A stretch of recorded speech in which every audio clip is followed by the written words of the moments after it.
bíblica do livro de Atos dos Apóstolos, capítulo 9.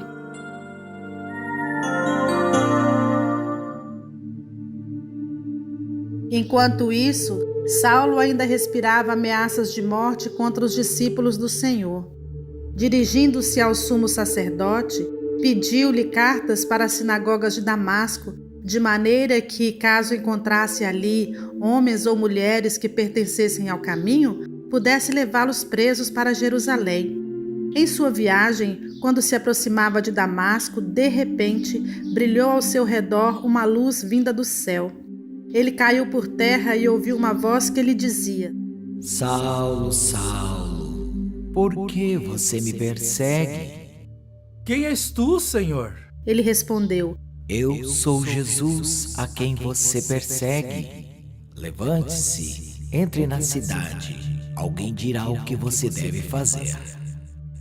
Os homens que viajavam com Saulo pararam emudecidos. Ouviam a voz, mas não viam ninguém. Saulo levantou-se do chão e, abrindo os olhos, não conseguia ver nada. E os homens o levaram pela mão até Damasco. Por 3 dias ele esteve cego, não comeu nem bebeu.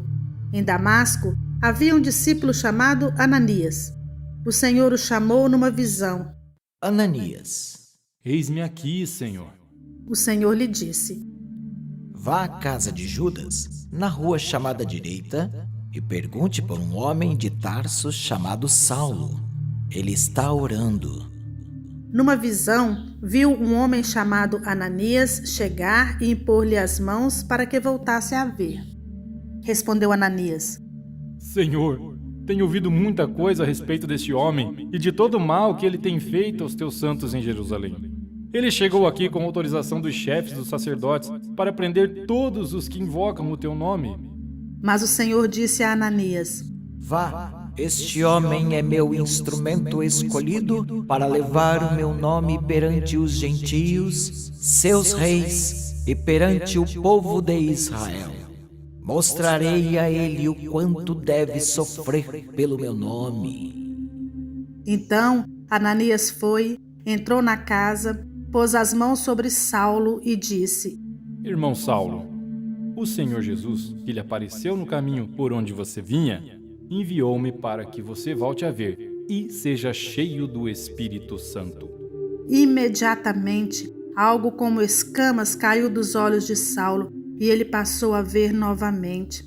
Levantando-se, foi batizado e, depois de comer, recuperou as forças. Saulo passou vários dias com os discípulos em Damasco. Logo começou a pregar nas sinagogas que Jesus é o Filho de Deus. Todos os que ouviam ficavam perplexos e perguntavam: não é ele o homem que procurava destruir em Jerusalém aqueles que invocam este nome? E não veio para cá justamente para levá-los presos aos chefes dos sacerdotes?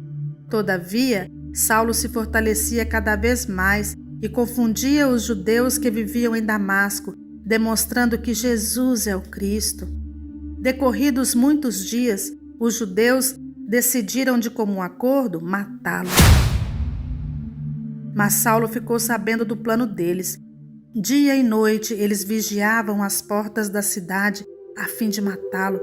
Mas os seus discípulos o levaram de noite e o fizeram descer num cesto, através de uma abertura na muralha. Quando chegou a Jerusalém, tentou reunir-se aos discípulos, mas todos estavam com medo dele, não acreditando que fosse realmente um discípulo. Então Barnabé o levou aos apóstolos e lhes contou como no caminho Saulo vira o Senhor que lhe falara e como em Damasco ele havia pregado corajosamente em nome de Jesus. Assim, Saulo ficou com eles e andava com liberdade em Jerusalém, pregando corajosamente em nome do Senhor. Falava e discutia com os judeus de fala grega, mas estes tentavam matá-lo. Sabendo disso, os irmãos o levaram para Cesareia e o enviaram para Tarso.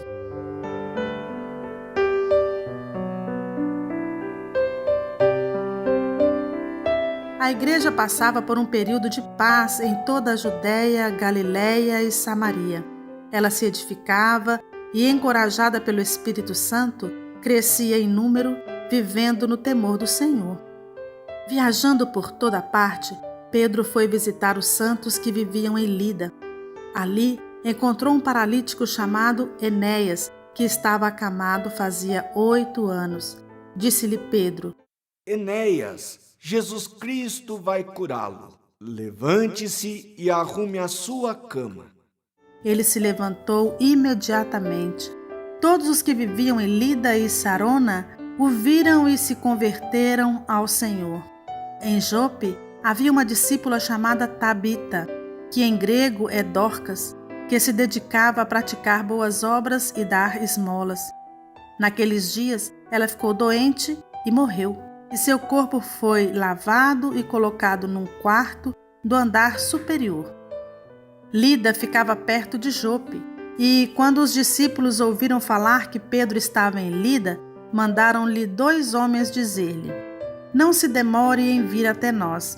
Pedro foi com eles, e quando chegou, foi levado para o quarto do andar superior.